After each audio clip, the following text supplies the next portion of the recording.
All right, hello everyone, and welcome to yet another week of Theorycraft Thursday. I, of course, am your host, Ursinity, and tonight, depending on when you listen to this, is a very special day / night / whatever, because Proud's not here. So we've brought along friend of the show, friend of .p, in-house extraordinaire, Grouty. Hello. I realized in-house is not a descriptive term. In-house runner, maybe more accurate. In-house project thief from Ursinity, whatever you want to call it. Well, you know, nobody holds grudges, right? Now I get to relax on your show. Yes, I brought you here. This is actually more of a call out, and we're just gonna berate you. We being myself, it's the royal we, for the next 30 minutes, and then we're gonna play a game together. I'm gonna berate you during the game for stealing my project, and then we're gonna come back and we're gonna do 30-ish minutes of beration. I don't know if that's how the English language works, and this is what it's called when you take a small joke and you bring it to a point and you spend so much time on it, it's not funny anymore. Anyway, we're not gonna have any more of those for the podcast. Sounds like you've been sipping on the Beratorade. I've been sipping on the Robitussin because I'm sick. Oh. No, that's mostly a joke. Anyway, this is a Dota podcast where we talk about Dota. Dota, how's it been treating you recently, Grouty? We've played a few games together. Yeah, Dota hasn't been great for me this whole patch. When I started out, I was around 3850 or so, and I'm down to 3340 right now. Okay. But I did spend a lot of time learning Invoker with tips from you, and that hero is super fun to play. So I've been having a lot of fun with him, even though he's been nerfed a bunch since he got buffed. Yeah, it's nice. I'm fairly known within .p for being an Invoker player. Somebody recently, I can't remember if it was Tsunami, or maybe Tsunami retweeted or something, but somebody was saying that everybody has to acknowledge the difference between an Invoker player and an Invoker picker. And those are two very distinct titles within Dota, especially in 6.86, because an Invoker player, obviously, we all kind of can intimate what the distinction is, but an Invoker player would be somebody like me, or you're a burgeoning Invoker player, and they like Invoker because he's complicated and he's a lot of fun and he's very different than other heroes. And then Invoker pickers are your run-of-the-mill. They look at the most successful heroes on Dota buff, and then they just spam those heroes over and over again. So those are your Invoker pickers, your OD pickers, your Spectre pickers, Roland, and that's just how it goes. But yeah, so that's the gist of it. Is that it? Invoker for you has been quite the task, and losing 500 MMR, give or take, is rough. I've been there. Yeah, it's been a slippery slope that keeps sliding down, and a lot of my games have been those ridiculous 2-minute abandon games, and just I first pick a core, and then we pick 4 more cores after me after I beg for a support from anyone, or I pick a support and then 3 people after me pick supports. So it's just these games are all set up for failure, and I'm trying so hard to win, and it's just not possible. And then I cry a single tear, and then I go, maybe the next one will be better. And it never is. Yeah. I've had that weird problem too, where I very rarely first pick cores, almost never, but sometimes I will first pick a support, and then 3 people support, and I'm just like, hey guys, this is solo queue. You're not supposed to do that.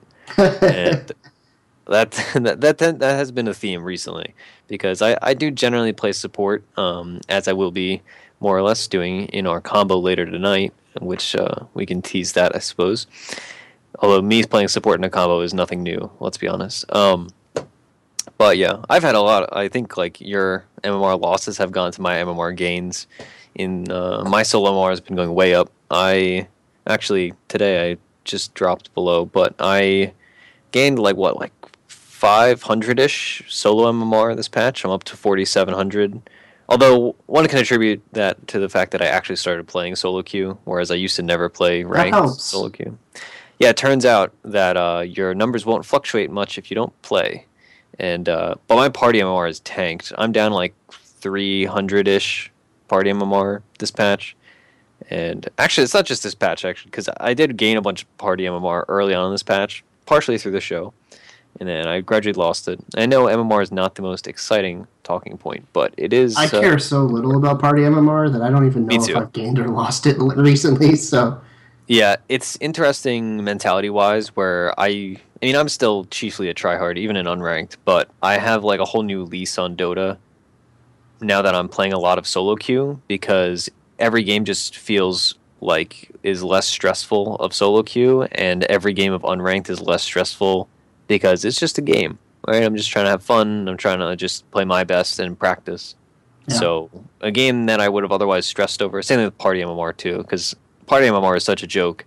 The more I play it, especially like, I don't know if you notice this so much in like your mid 3K stacks, but recently when we've been doing our like mid 4K stacks, it's just all people from like the tier above, and they just don't play Party MMR, so they just like are really like, it's all like low to mid 5K players. And me and Pratt have talked about this ad nauseum.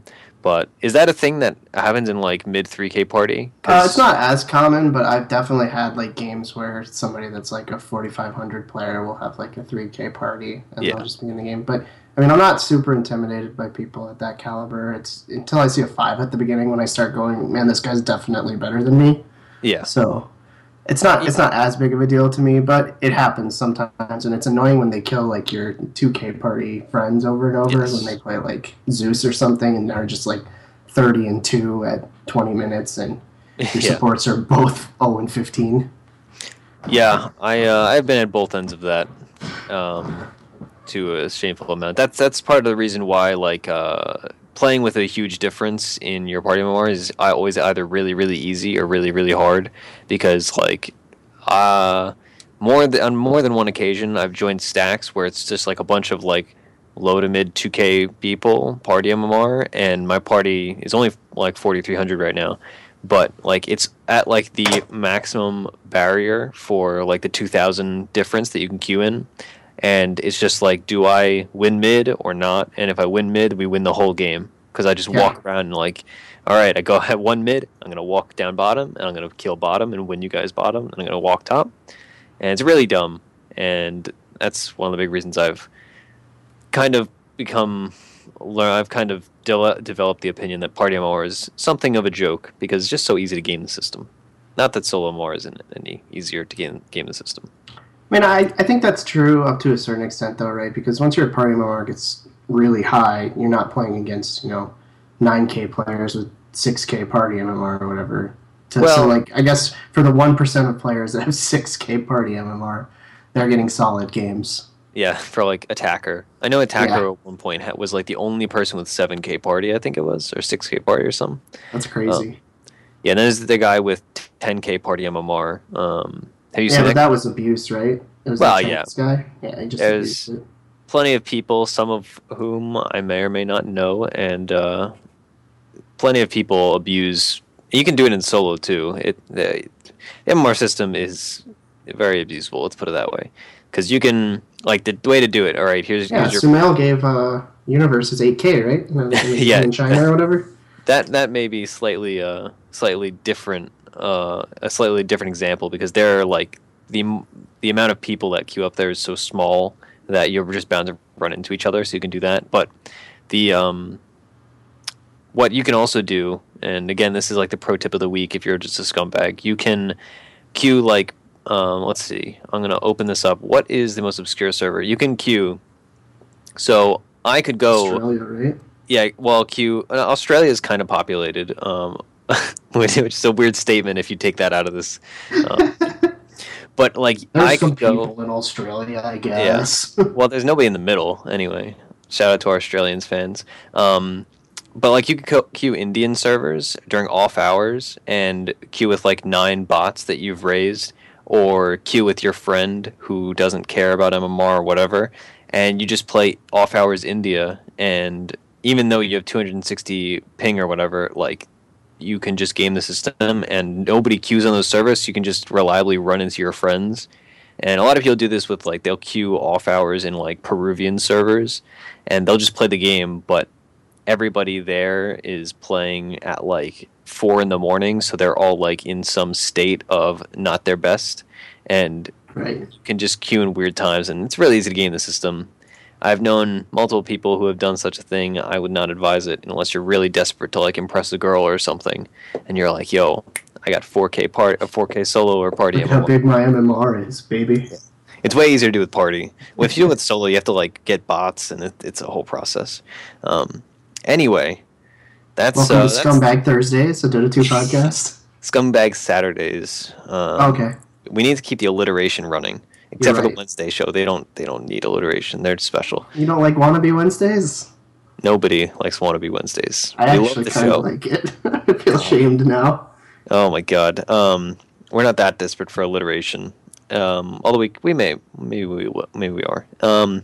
Anyway, we're gonna play a game today, and funnily enough, we'll be playing with a bit of a gap. We have like 1,000-ish gap between us, but that's fine. We'll average into like high 3K, which is fair.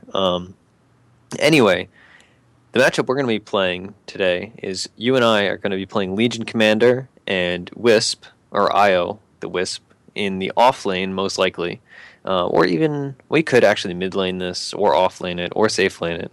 It's more of an off lane thing. It's more of an off lane thing, and I take it you've never played this before, right? I've never played this before, but I've played a lot of offlane Legion Commander, usually solo, and sometimes with the support to be super aggressive, but I feel like Legion Commander is pretty strong in a 1v2 type scenario unless they have strong zoners. Yes, so, I mean, I guess the Legion Commander is a good jumping off point to talk about just in general, because Legion Commander is a hero that we used to not see that much of, and nowadays we see her all the time. There's the notorious Legion Commander jungle that we've talked about ad nauseum on the podcast, and on Reddit, and on Twitter, and on everywhere.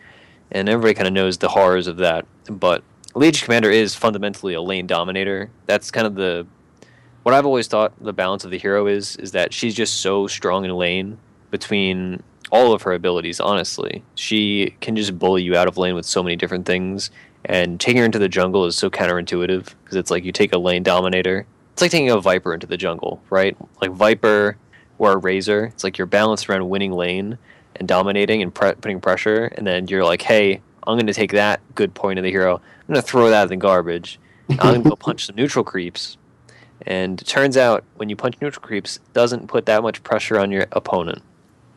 But sometimes, in lower MMRs, when you just punch neutral creeps for 30 minutes, you still win the game. Which is the annoying part of Legion Commander. Trust me, in higher MMR, it's true too. Oh, okay. It's shameful. I'm not the type to do that, though. Everybody knows of my hatred of jungles.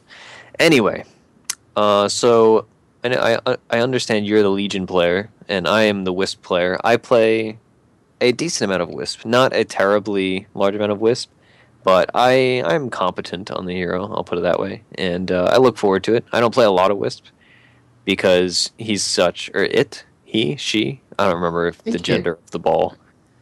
It is a fundamental force, though, right? It's one of the four. If you're into that Dota lore or anything, yeah, it's Cabal, Chaos Knight, IO, and Elder Titan. I think they're the four. So it's like two heroes nobody ever plays, Chaos Knight and Wisp. Yeah. I like Wisp a lot, though, but again, I don't play this hero that much because it's not a hero I can just pick. I can't pick in a solo queue. That's safe. Never. Because people, even if they know how to play with it, there's like, you have to fundamentally have synergy with your partner. So like if you're running like IOCK or IO Legion Commander or IO Tiny, or even just like something in general, like if you just pick IO and it's like, all right, cool, I have like IO Juggernaut, like that's fine. But like if you don't have synergy and like communication, like you'll just get screwed. And so I like this hero a lot, but again, I don't pick that much. Also, he's like a greedy. It is like a greedy 4-slot support, and so it's really hard because people assume you're supporting, and then they'll assume like, oh, he's gonna buy courier, and then when you don't buy courier because you need your bottle, it's like, well, like GG, no support. What did you think was gonna happen? Yeah. Anyway, that's my little spiel on IO. What do you think about Legion? Like I said, I understand you're quite the Legion player.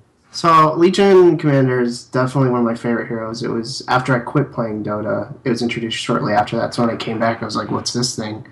And it's been, like, super fun. I kind of think of it as, when I first saw it, I was like, oh, so this is kind of like Axe, but for one hero, was kind of how you first read the abilities. And it's the kind of hero that just appealed to me because, I don't know, it kind of reminds me of like Axe or Pudge, where you're blink initiating and taking somebody out of the fight, but then it scales well enough, depending on how you play, that you could, keep it late game as a serious carry, or at least a contributor to fights, which is something that I think those other two heroes sort of fall off.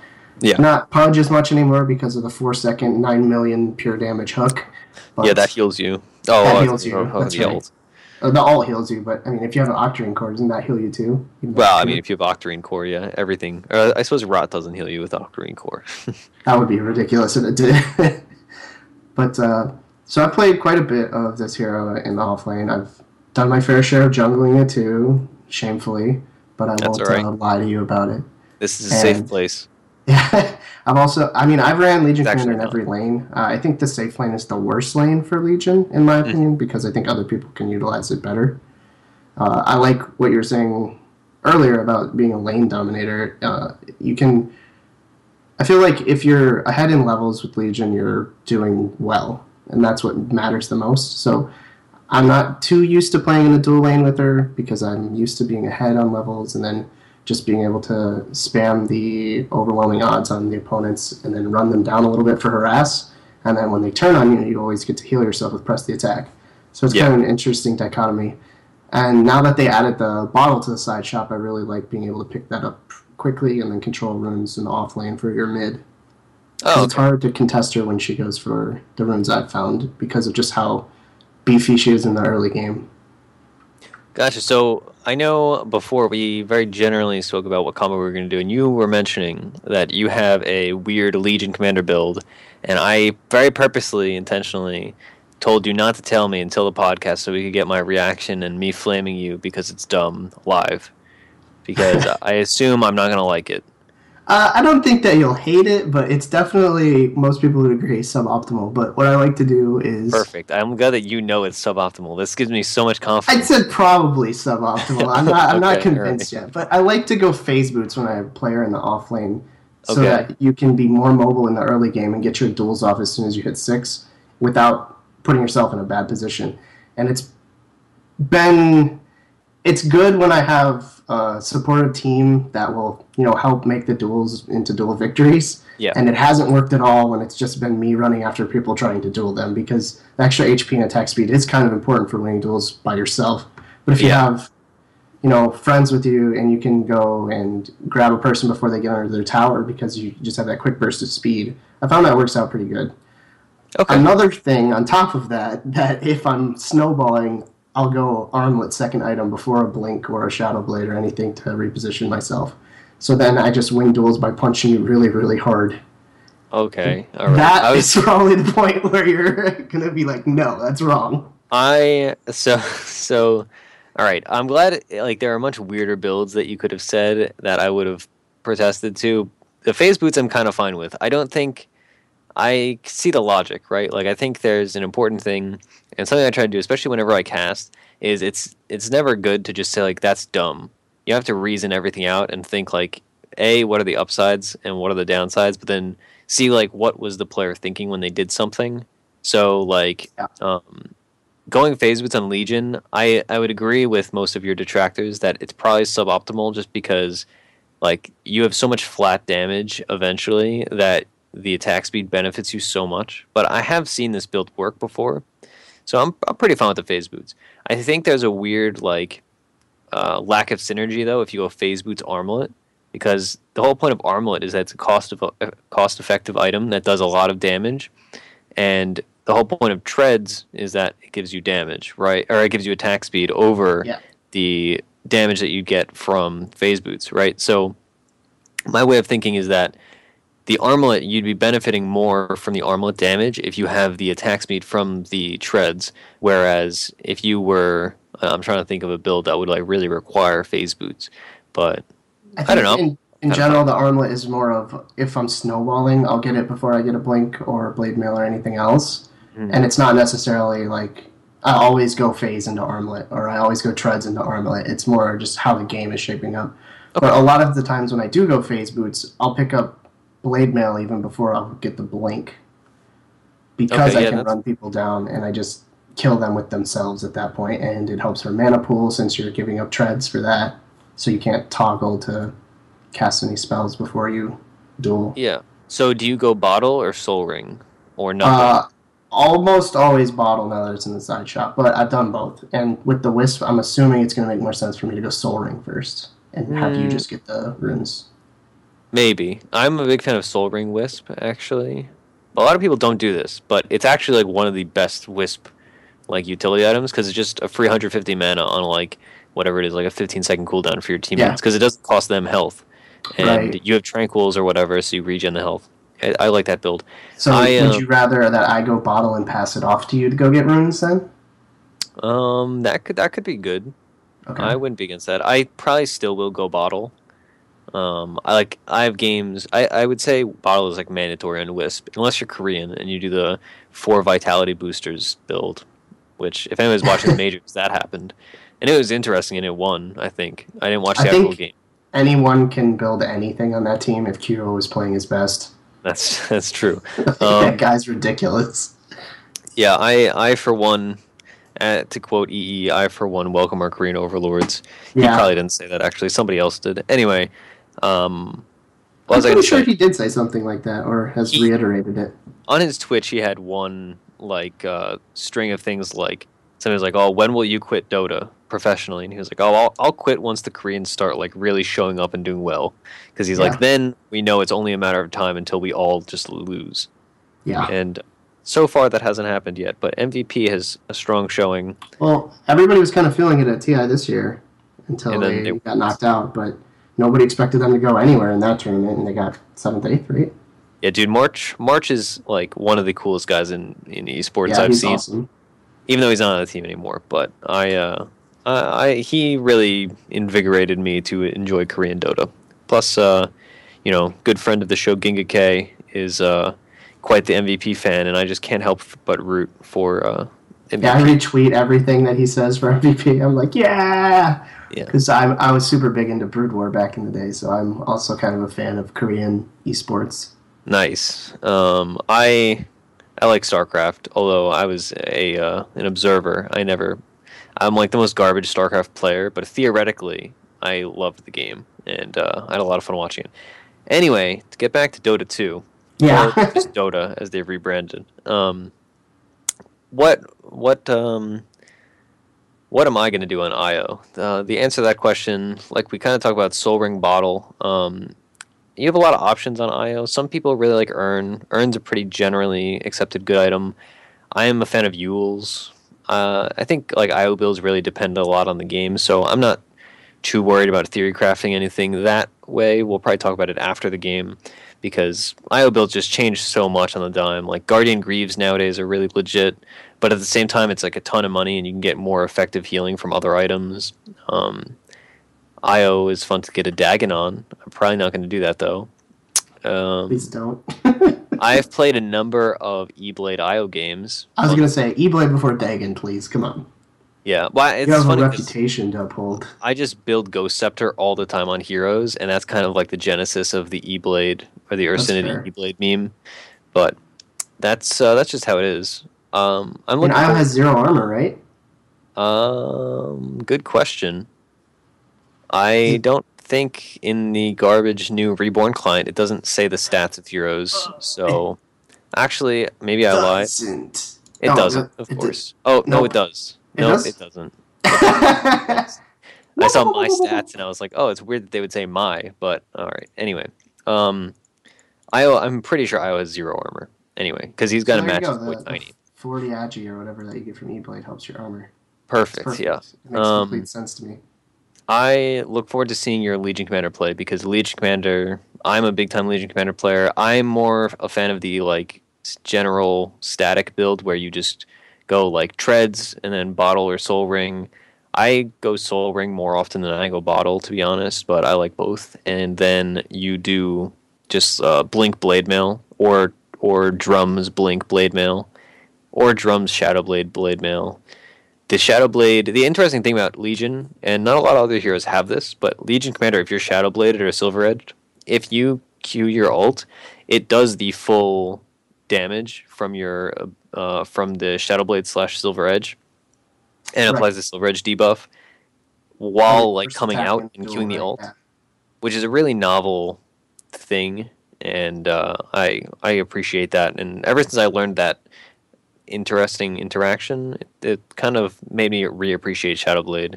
Although historically, I'm not a Shadowblade player like some people like Proud are. Proud's a devout Shadowblader. But you do have to remember, though, Legion Commander does have like a poor mana pool, so it is a problem to. I know that's like, similarly to Slark. How you feel? I was about gonna say that? that's always my complaint, and that's how I am a devout Slark Blink Dagger player. But with Legion Commander, if you spend your whole mana pool, you're probably killing someone, and then don't mind going back to base. yeah. So what do we have to look out for playing this combo against people? What do you think is going to be problematic against us? Timbersaw sounds terrible against, like, will just crush us, right? Rolling death on 2 strength heroes? Yeah, well, I mean, Io as a strength hero is like, that's kind of like a guise because his HP pool and all that is not that big. It would be annoying, I agree. But then again, we kind of counter him in that, like, we can lock him down and ult him in the mid to late game and just kill him. I think a tri-lane with multiple stuns would be bad as well. Yeah, that's fair. The things, and also there's the obvious, like, these safe IO counters, right? Like a Dazzle would be annoying, or an Oracle Witch player for the relocates. Witch Doctor, Disruptor. Yeah. But this, so I guess we should just talk about this generally, but kind of the genesis of this plan or this laning combination is just because IO works really good at works really well in enabling heroes that are offensive strength heroes that get kited into being offensive strength heroes that don't get kited. That's why almost all the IO pairings consist of strength heroes that have low mana pools and get kited, and then the IO supplements both of those facets of those heroes and makes them into legitimately good heroes. Tiny's kind of an exception because he just does a ton of spell damage, and that's neither here nor there. But by far, one of the most scarring experiences in my life playing Dota 2 was me and Proud were playing duo ranked, and we've probably talked about this on the podcast, and it may have actually even been on a podcast stream. I don't think it was. But we played against a guy who's like mid 6Ks, and he plays almost exclusively Wisp. And his brother, who's also mid 6Ks, plays almost exclusively aggressive strength heroes like Tusk and Tiny and I forget what other. They played some other like weird combos, but they would just like, and they're brothers, so they have like that complexity level synergy. Yeah. And they would just play every game. They would offlane and they'd play IO plus strength hero, IO plus strength hero, and they would dominate. And it's like I struggle to think of any time I've been more manhandled than playing whatever combo we had against their IO Tusk. And like it was like artwork. It was so cool. Like I watched the replay afterwards because I was like, how did these guys do this? It was just masterful. It was so cool. And I have so much respect for people that are good Wisp players. There are many of us that are bad Wisp players or mediocre Wisp players like myself. But a good Wisp player is a scary thing, dude. I love watching the Wisp players that, play carry Wisp with like the Mask of Madness and Daedalus and stuff. It's so funny to me to watch those games play out. Armlets. I've never been like jaded enough to think like, man, I could do that and try it. But every time it's one of those things. I feel like this is the Roland effect. If it's a podcast, so we got to flame somebody. But I feel like the most Roland thing is that like you see one of these like weird cheesy builds that's gimmicky, and like there's two kinds of people, right? There's two kinds of Dota players.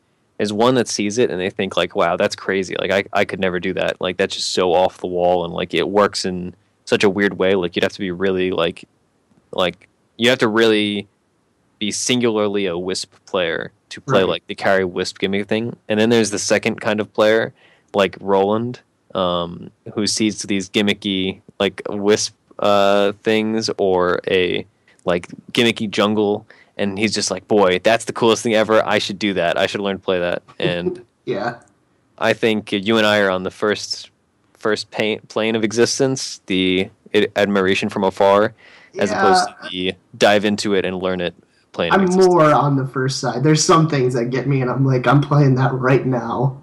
But in general, I'm like, wow, that guy's so much better than I'll ever be at this game. Yeah. I just hope I never have too many of the second type of Dota player in my pub games because, like, remember when Owie did the Coddle Jungle in TI? Yeah. And people were just like, "Oh, that looks so easy. That's just going to win every game. Like I'm gonna climb 500 solo MMR doing this." Yep. And then they'd do it, and they'd have like at 18 minutes, they'd have like half of an Ags and brown boots and a quelling blade, and I'd be like, "Dude, just Reported. like you were." Yeah, well, of course, reported. Let's be honest. I tend to run out of reports in like the first 2 days of the week, and then they just I'm lost. not as fat-fingered about it. And they just lose me all the games. I have actually become more reserved in my reporting because, like, some people I impulse report, and now I've made it so like I only report people at the very end or at least near the end of games, so that like I've had long enough to like accumulate like a full file on like why I hate this person and why they deserve to not play in regular priority. Yeah. And other times I just like. Sometimes I'm like, all right, you only did one dumb thing. It's fine. You redeemed yourself. I did report somebody this week, and I logged in today, a lot too. And I got a very nice message that he was taken care of. I'm glad they brought that back. I was happy. I have like a weird headcanon that like Valve takes him out back and just like beats him into submission and be like, all right, you're going to low prio now. And realistically, they don't, because I've also been a low prio from getting reported, and luckily, that was because I was abandoning because my internet was broken, but not because I was a jerk. Because I'm generally a pretty nice guy in solo queue. I remember that. I'd like to go back and ask you a question about Legion Commander. All right. What are your feelings on Desolator on this hero? I like it, but you need other items to supplement the Desolator or a Wisp. When would you pick it up? Go ahead. So I think of Desolator as largely as a counter item. So like if they are running cores that are naturally low armor, because everybody knows, or everybody should know, that negative armor is more effectual than positive armor, right? So like I don't remember the exact math, but like let's say every positive armor reduces your damage by 7%. Every negative armor is like it increases the enemy's damage by like 9%, let's say. So that's why negative armor is better to have against an opponent than positive armor to have on yourself. That's right. All right, that's how that works. So like if they're running like let's say a Tiny core, it's like all right, Tiny has garbage armor until he has high levels in Craggy. If you can get a well-timed Deso, that's awesome. If they're running like an Alchemist core, it's like cool, perfect. That guy is just gonna die constantly because he's gonna have low armor. So I like it. I like Deso. But the other thing you run into is it's just purely damage. And yeah, it's been buffed a ton because it costs like no money now. Like they just give you one for free if you're playing TA or any of those heroes. So yeah, I mean, I think it depends on the game. So when would you pick it up if you think it's a Deso game? Would you skip a Blade Mail or? No, I don't think you ever skip Blade Mail on this hero. I think I would probably go like. That's a good question, actually. Because I've definitely skipped Blade Mails before when I was so far ahead that I didn't feel like it would contribute enough damage to killing people. That's true. That's fair. Yeah, I do think, like... But in those games, you can build whatever the heck you want. Buy a Scythe of Vice and then run in and duel people. Yeah, as evidenced by my 4 Midas Radiance Tranquil Boots Phoenix game today. You won. I did win, and yeah, that was game. But... Then again, I do dumb things like that all the time. So I'm curious, on Dota Buff, does that show as like 4 games that were won with a Phoenix with a Midas, or 4 Midases on Phoenix has 100% win rate, or how does that work? It just counts, so Dota Buff counts it singularly, so it's just like, did Phoenix win a game with a Midas, and like the one Phoenix bought Midases, but it only counts as one, I believe. I don't run Dota Buff, contrary to popular belief, so. Alright. I'll stop asking you those crazy questions then. It was a moral victory. And now whenever anybody is like, oh, how does Ursinity play Phoenix? They're going to go to my Dota Buff and they're going to say, like, previous games on Phoenix. It's like, all right. It's kind of like my Shadow Demon. If you go to my Shadow Demon, I had like one game, which was one of my most recent Shadow Demon games, where it's like I went like Midas, Armlet, Desolator, Mask of Madness. And it's That's clearly the build on Shadow Demon, right? Yeah. So my this is a tangent we don't really need to get into, but I did my Oracle. I was playing Oracle, and I did my Battle Fury in 20 minutes challenge on Oracle in solo ranked, and I did my my Phoenix, my Radiance in 30 minutes challenge I did on Phoenix, where I went Tranquils, Midas, because I was trying to like actually play the game like an adult, and then we were just winning, and I was just like, I'm gonna do it, because Phoenix is a dumb hero, and I hate her, and I'm scared of the day where I'm forced to play Phoenix in one of these Theorycrafting Thursday, but yeah, so I just went to Radiance. I was just like, all right, cool, and I had Radiance at like 27, and then I was gonna build Battle Furies, but I was like 500 gold short. And I didn't want to have to go back to base, so I was just like, what can I build? So I built 2 Midases right there. And then I built another one, and I was like, all right, cool, efficiency. Then my team, like 2 minutes later, realized what I had done. And they were like, what the hell? And then I had to like, go along with the flow, right? And you got to rationalize. So I was like, dude, don't worry about it. It's about efficiency. Look at all this attack speed. I'm gonna be in my ults most of the time anyway, so it's not like items matter. And they were not convinced. My logic was not the best. You won though, so it doesn't matter. I did win. The best build. And I built all those Midases when we were not winning. No.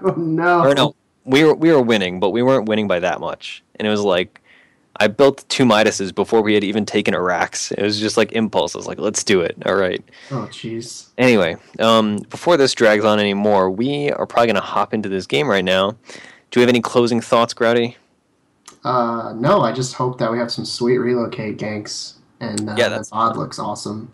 It makes me seem like I'm a good player instead of just me talking about how I'm a good player and lying to everyone. Yeah. See, it's funny because normally I joke like I'll carry you to victory, but I can literally carry you to victory with relocate. Yeah, you can fly me around. Like, yeah, it's like coaching, except like you're also playing the game as a hero. Yeah, it's fun. Also, Legion Commander, fun fact, incredibly good against IO if you are counter-picking an IO, because you just blink on the IO, and it turns out he can't tether and help a tiny if he's dead, because you punched him to death with a Desolator and an Armlet. Armlet Desolator is actually a pretty legit combination. I will give you that. So is this what you want me to do? Yeah, I mean, you're the one playing the hero. And it's our collective party MMR, but we've also both decided party MMR doesn't matter that much. So we'll see how it goes. Put it that way. I'll cash in 25 party MMR for a super fun game for sure. Yeah. All right, so thanks for listening. Oh, man, our party's going to be so confused when I'm the top MMR and I play Wisp and mid. That's not going to be good. All right, so on that note, we're going to go play the game. You can watch the game on YouTube, youtube.com/.ptv1. And then we're going to be back in what is probably going to be like 20 seconds. And then you can listen to us talk about it. Hopefully we'll be like, yeah, it went so well. I'm firing proud now. And it's going to be the me and Grouty cast. And we could flame Lone Druid, etc. But instead, it might also be a loss. But I doubt it, because we're good. Anyway, see you on the other side. All right, welcome back. This would be the podcast, and we just played our game, Grouty. It was something. It was something. I feel like every time we lose, we have the same intro where it's like, oh boy, we kind of like stutter for 5 minutes. Like, it was a game of Dota. There was 5 people on each team, yada yada. It's becoming a trend, and as a faithful listener, I would agree with that. Yes, and it's really hard. And we have a very clear talking point we've established. And if you watch the VOD, you will very quickly see what our talking point is. And I guess let's preface this by, before we start complaining about the elephant in the room who killed us and is very overpowered, we're going to talk about our lane, because that's what this podcast is actually about. So our lane did not go ideally, but it wasn't like tragic, but it definitely was not good. So we'll talk. I'm not going to say the whole comps because that'll spoil who we're going to complain about. Although anybody playing 6.86 probably knows who we're going to complain about. We ran, of course, Legion Commander IO. It was an off-lane duo lane, and they tri-laned against us, which was a problem. But their first pick was Witch Doctor, who in the first part of the draft, even. Yes, first pick overall. Like, they had first pick. They picked Witch Doctor immediately. Of course, that's something that we complained with. We didn't complain. We're going to complain. But we said in the first portion, that was one of the few heroes that we were really worried about. And boy, was it a problem. Witch Doctor was quite annoying. And their tri-lane was Witch Doctor, Shadow Demon, Like, I cannot even remember the last time I saw Shadow Demon in a game that wasn't played by me, let alone played this well. And Which was Chaos also Knight. another hero that we kind of said could break us up a little bit. Yes, it was miraculous. It was probably like Cyphus and Roland, and they were like messaging these people. They're like, our friends, they're going to play this combo. They specifically said they don't want to play against these heroes. You should pick them. So their tri lane was really good against us, and we died a few times. We got a kill or two. It was not great, that's for sure. We did a lot of dying, but I don't know. How did you feel about the lane? I thought it would have been fine if Chaos Knight was a different carry because we couldn't bully anyone out of the lane because he's so beefy and he also has a stun to set up the other two. Yes. So, like, I think if they would have had, like, a Spectre or a Juggernaut, we probably would have been able to deal some damage and kind of, like, trade more evenly in the lane. Maybe not a Juggernaut, but I agree. Well, I mean, I guess we can go back to the very beginning of the game where I tried, instead of getting press attack, I got overwhelming odds. No, I got press to the attack instead of overwhelming odds at level 1 in an attempt to save the Zeus's life when he ran out for the first bounty, and all 5 of their teammates showed up. So then we lost our early laning presence because all I had was a heal. So we had to stand back and just wait until level 2. So that was kind of we were already on the back foot at that point. But I think we managed to deal with their dives pretty well. We did a good job of keeping each other alive with either my heal or your tether, and then kind of spreading out away from the coconut as much as possible. But it still was getting us quite a bit. And then Chaos Knight played a little aggressively, so we got a couple of kills on him, just diving tier 2 after you. Yeah, they definitely they had a certain degree of confidence that was usually fair because they dominated us after a certain point. But in the early game, you're right, we did get a few kills because they just overextended or they just did dumb things. We were definitely turning the lane around until the OD came to gank, though. Yes, so that is the proverbial elephant in the room. OD was in this game, and let me just tell you. All right, so these teams overall, their team: Witch Doctor, Chaos Knight, Shadow Demon, OD, Wind Ranger. Our team: Zeus, Lich, Legion Commander, Io, Spectre. So the Zeus versus OD lane was a travesty, and OD completely dominated the lane. OD's ending score was 23-3, and he had 715 GPM. 800 XPM. He had a 22-minute scythe, which was fun to deal with, as you can imagine. And that was a scythe after drums and blink.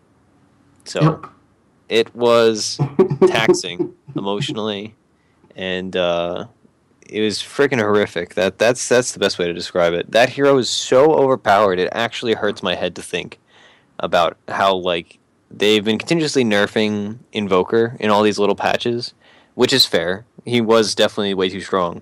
But they've not touched OD. They buffed him. They buffed him in whatever it was, 6.86B or C, where people are like, oh, this hero, after a few days, is not being picked enough. Let's double the amount of inti steals. And oh my god.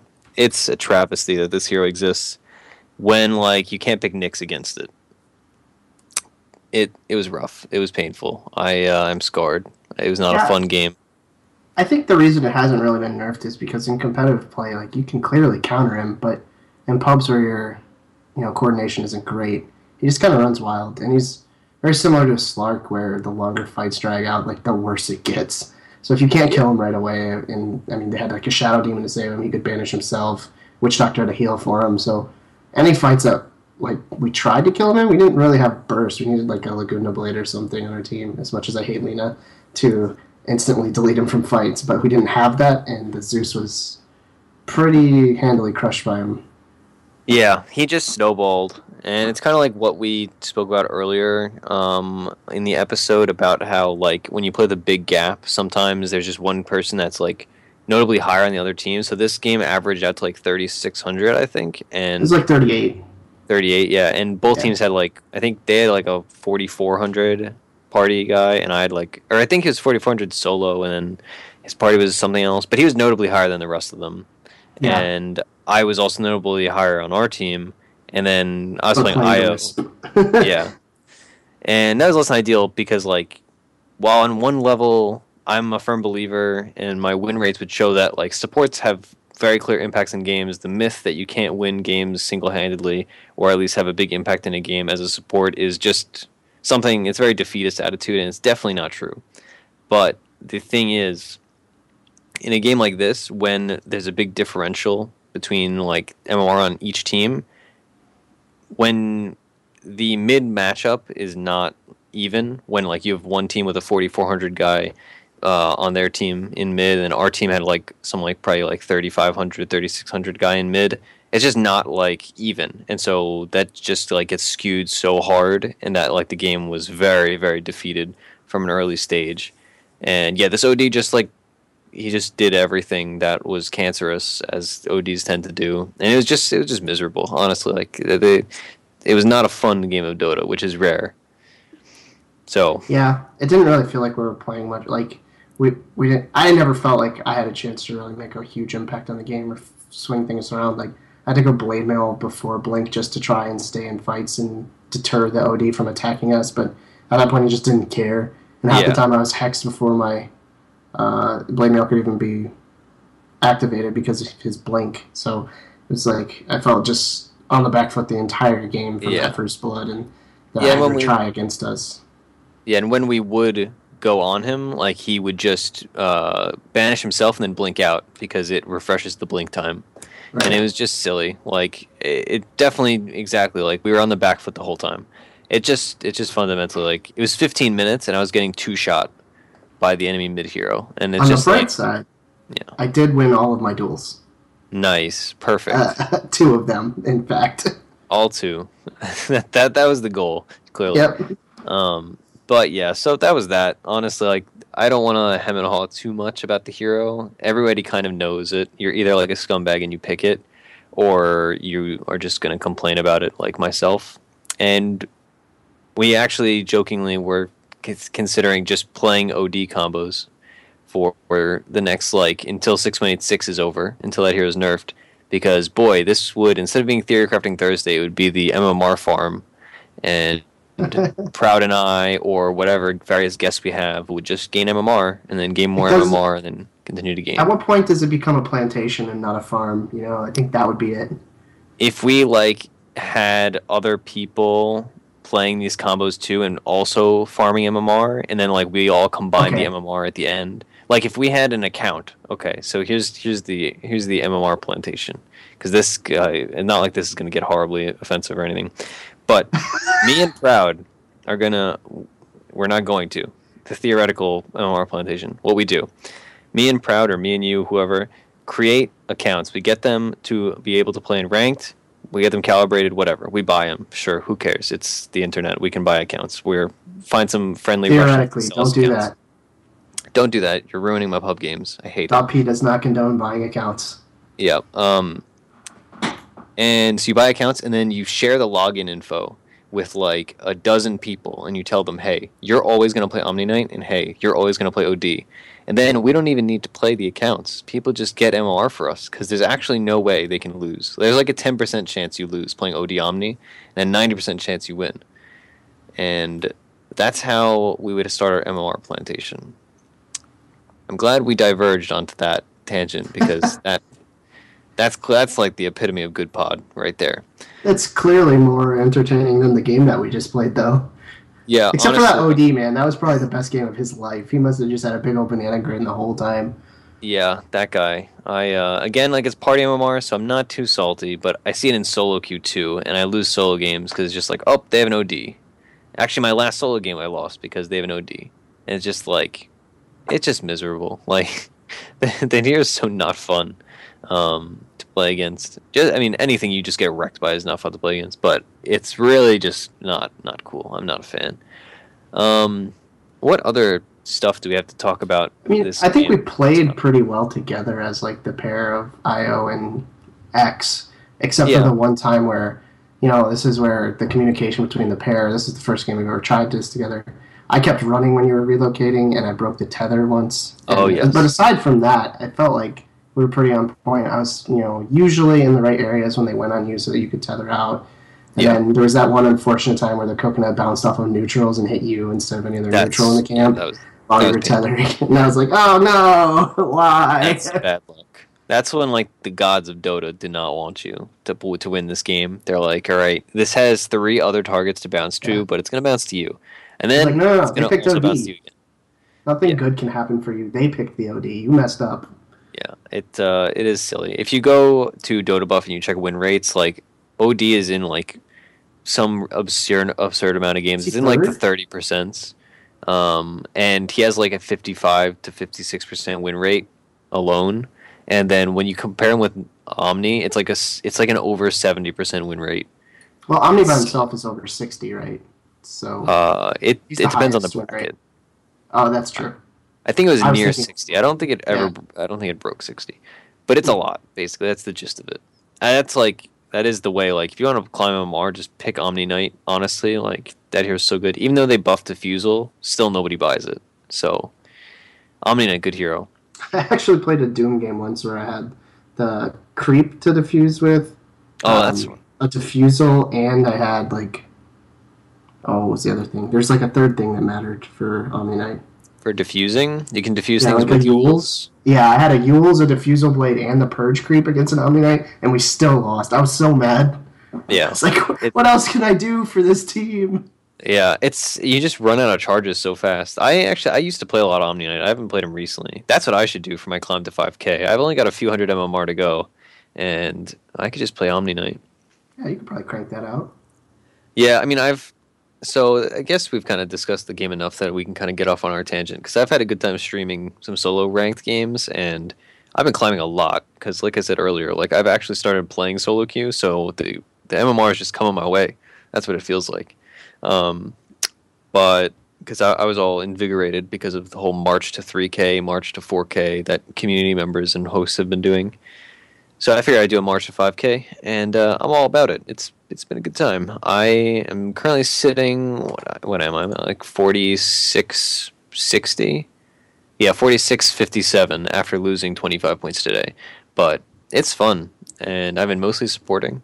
Been having a good time, and I could definitely. I haven't spammed anything though. That's kind of been my fatal flaw. Not fatal flaw, because I did go on like an 8-game winning streak. But like I feel like if I do just spam one hero, it'd be so much easier. But I don't hate myself enough to do that. You should try Juggernaut. I hear he's pretty good. He has. I've played a couple Juggernaut games in my road to 5K because he's just so overpowered and like broken that it's fine. Omni Slash just kills their whole team unless it's OD, and then he banishes himself and you cry. Even with OD, like you just you ult them, and the OD can't punch you because you are spinning or flicking back and forth around the hero, and it's a good time. It's true. We'll see. I mean, everybody that has listened to an in-house cast, which by the way, come to in-houses, they're fun. They are. I highly approve of that statement. Grouty, are you positive in the in-houses? I am still in the plus. I am still positive dot points, but I've been on a little bit of a losing streak. I think I'm like 4-3 now. So not much plus, but I am a little plus. That's good. I lost this one game to a guy that played Lena mid and just like killed me over and over on OD. Boy, that guy sounds like a jerk. Yeah, I mean, I shouldn't have played the OD. I deserved it, but yeah, that's true. I'm also like I'm a tryhard in general, but when it's in houses, I'm like chief tryhard of Tryhard Village because that's what's got to happen, right? Dot points are on the line, and I am chiefly motivated by arbitrary numbers on the internet and like. Hey, they're not arbitrary. Well, yeah, you're right. If you win the ladder, you get a different color name on the leaderboard for the next season.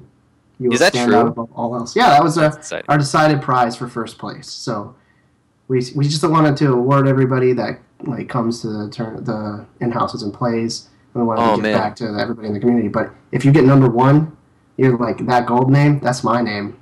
Oh boy! Now I need to stop casting. I'm gonna have to tenure. Now Sam is motivated. What is it? Tenor my resignation. I don't. And I'm gonna stop casting. Which to be fair, casting's been a good time, but casting's not gonna get me a gold name. That's true. So, and you too, kind listener, can get a gold name if you come to the in-houses and hang out because they're fun. And I cast. We've got like six core official .p casters, which have been very successful, and they're a good time. But yeah, in-houses genesis of this conversation. I've said genesis 3 times this episode, by the way. For anybody counting, that's apparently my word of the day. We tend to play Lena versus Juggernaut often and Flame a lot because we each hate those heroes. I don't hate Lena. I think Lena is a great hero. I don't like Laguna Blade. That's my problem. If it had like a slower travel time or something, I'd be 100% fine with travel time. No. You're just mad because that one time where I accidentally like Omni slashed when a Laguna Blade was at me, not on purpose at all, and it just happened to line up that I dodged it. I would be confident that if we went into a bot match, I could dodge 4 out of 5 Lagunas that you threw at me with like Manta or Yules or an ability like Phase Shift. It's not that hard. It has like a 0.1 second travel time. That's a long time. I guess I just don't have those young kid reflexes anymore. I'm starting to get old, you know? Dude, I'm losing them already. So maybe Billy Bob will like dodge all my Lena. That kid is so good at Witch Doctor. Oh my god. Yeah, well, someday we will branch out and praise him for a different hero, but he's not been allowed to play much anything else because Witch Doctor's just such a good hero.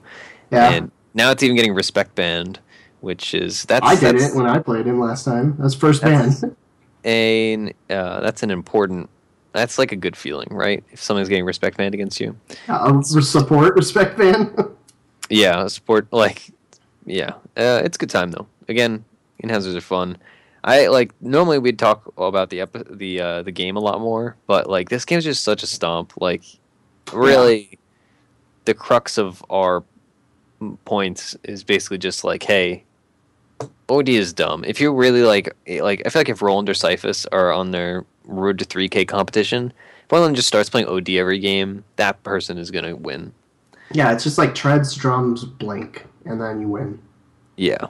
Some people go Dragonlance too. That's annoying. Oh, I didn't thought of that. I don't ever want to see that. It's good unless it's nighttime, in which case it's okay. Yeah, so, and then the other key point, show up to the in-houses. That's fun. I guess I'm going to start doing the plugs, and of course, as always, we'll probably get into a tangent during the plugs, as we do. You can find me on Twitter. I'm at Ursinity, URSINITY. You can find Grouty at Grouty Dota. Is there an underscore in there, buddy? Nope. One more. No underscore. All right. There is somebody... No, never mind. There's a guy named L. Grouty, too. William Kemble Diaz. Okay, sorry. I'm getting too excited. Boy, this guy. All right, he's a business journalist, wannabe jazz, soul DJ, and Arsenal fan who likes a pork pie and paella, but not necessarily together. Yeah, I wouldn't like those two things together either. But I mean, that's a lot. Shout out to Arsenal. Like, how could you root for any other football club, you know? Yep. Sports. We were actually talking, people would be very proud of us. We were talking about Steph Curry earlier. It was exciting. Anyway, what was I going to say? We have a YouTube channel. You can watch the game. It will be in my perspective because Grouty, he doesn't record things.